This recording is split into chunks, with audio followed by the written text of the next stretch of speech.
64, avec You Really Got Me, les Kings poussent mémé dans les orties. Quelques riffs de guitare suffisent aux coquins anglais pour franchir la ligne rouge et ouvrir la voie à la distorsion, pierre fondatrice du hard rock et du gros son qui va avec. 14 ans plus tard, Van Halen s'en délecte jusqu'à la lie avec ses solos cauchemars des potentiomètres.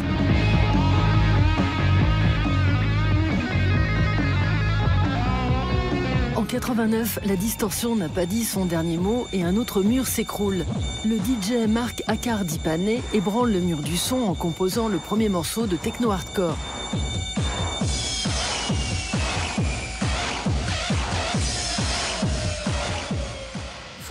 J'avais un équipement pas cher avec un son qui plafonnait rapidement.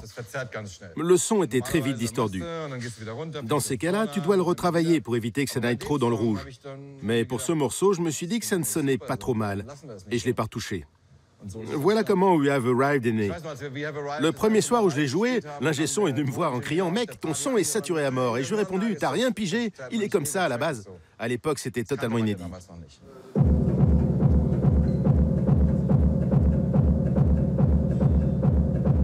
Depuis 34 ans, Mark pousse les aiguilles dans le rouge, méritant son titre de prophète du hardcore. Auteur de plus de 350 galettes, le DJ allemand est aussi un adepte des identités. Il collectionne une cinquantaine de pseudos, avec chacun son histoire et sa sonorité. Ce soir, il joue ses plus anciens morceaux à Concrète à Paris.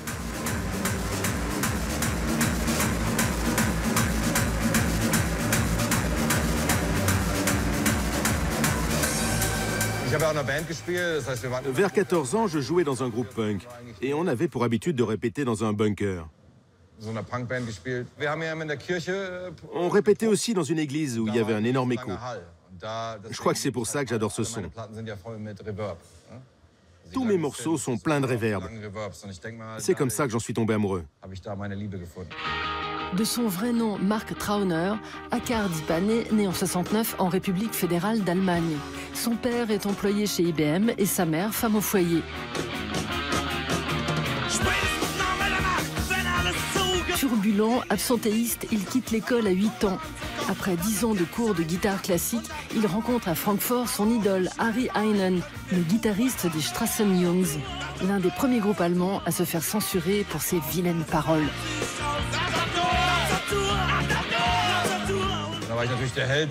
C'était les meilleurs à l'époque. Tout le monde aimait les Straßenjungs. J'allais chez lui pour mes cours de guitare. C'était un type cool. Il avait une boîte à rythme TR-808 et aussi un synthé Korg MS-20. C'est la première fois que j'ai entendu les sonorités de la musique électronique. Du coup, je voulais le même équipement que lui. Alors, je me suis acheté d'abord une TR-808 comme lui, et un Korg MS-10, et enfin un Magneto Tascam pour enregistrer. À l'époque, j'enregistrais la nuit dans ma chambre, notamment les batteries. Ma mère n'en pouvait plus.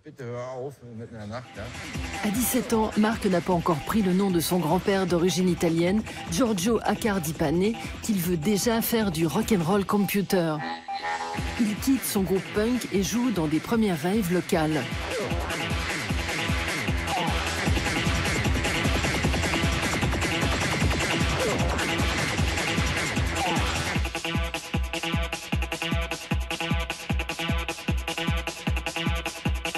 Pour gagner sa croûte, il fait son premier boulot. C'est là qu'il rencontre Thorsten Lambart, son partner in crime. J'ai travaillé qu'une seule fois dans ma vie. C'était dans un club, comme serveur. Un jour, alors qu'on était de service, il n'y avait pas grand-chose à faire. On a remarqué deux types un peu âgés au bar qui discutaient. L'un disait à l'autre, « T'imagines ce qu'on serait devenu si on avait fait toutes ces choses ?» Alors je regardais Thorsten et je lui ai dit « T'as vraiment envie qu'on finisse comme ça ?» Direct, on a démissionné et on a monté notre label, PCP. Mark et Thorsten créent le label Planet Core Productions en 89. Leur techno distordu et le nombre d'artistes signés déroutent la presse. C'est que Mark plonge dans la schizophrénie artistique, s'inventant pour chacun de ses morceaux un pseudo avec une personnalité propre.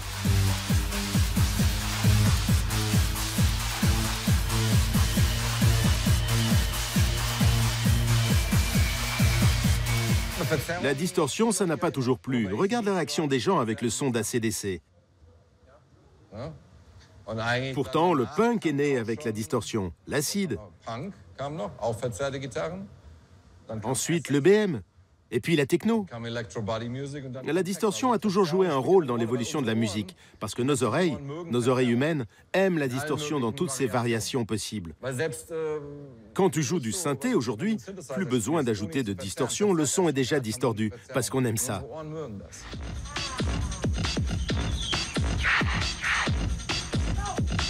En 92, grâce à son pseudo Cyborg Unknown, sa musique franchit l'Atlantique et se retrouve dans l'émission The New Dance Show, la version électronique de Soul Train.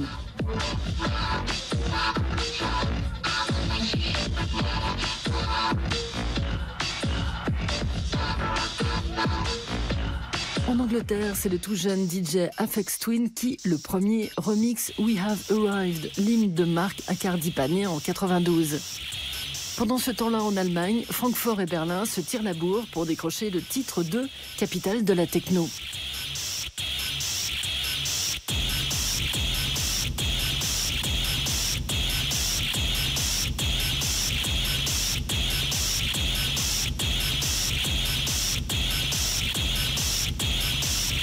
En 1994, invité par un label berlinois au festival Mayday, Marc fait les frais de cette rivalité.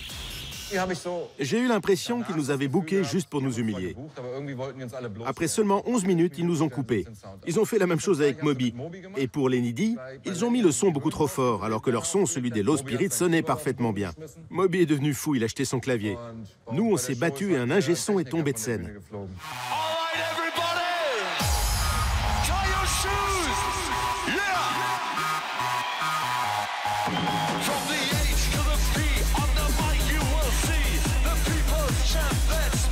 Inexorablement, Berlin relègue Francfort au second plan de l'industrie techno.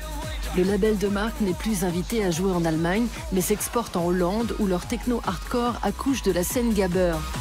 En 1996, le duo se sépare, écœuré par la récupération du gabber par les fachos. Marc se lance alors dans une carrière solo. Avec PCP, nos morceaux n'étaient pas du tout apocalyptiques malgré les apparences. On a essayé de faire passer un message avec le hardcore. On voulait que ceux qui nous écoutent soient moins angoissés par le futur. On savait que ça allait être compliqué. Et on le voit maintenant, c'est la merde. Mais pour nous, écouter du hardcore, c'était être prêt à vivre dans le futur. En restant positif, on allait pouvoir survivre.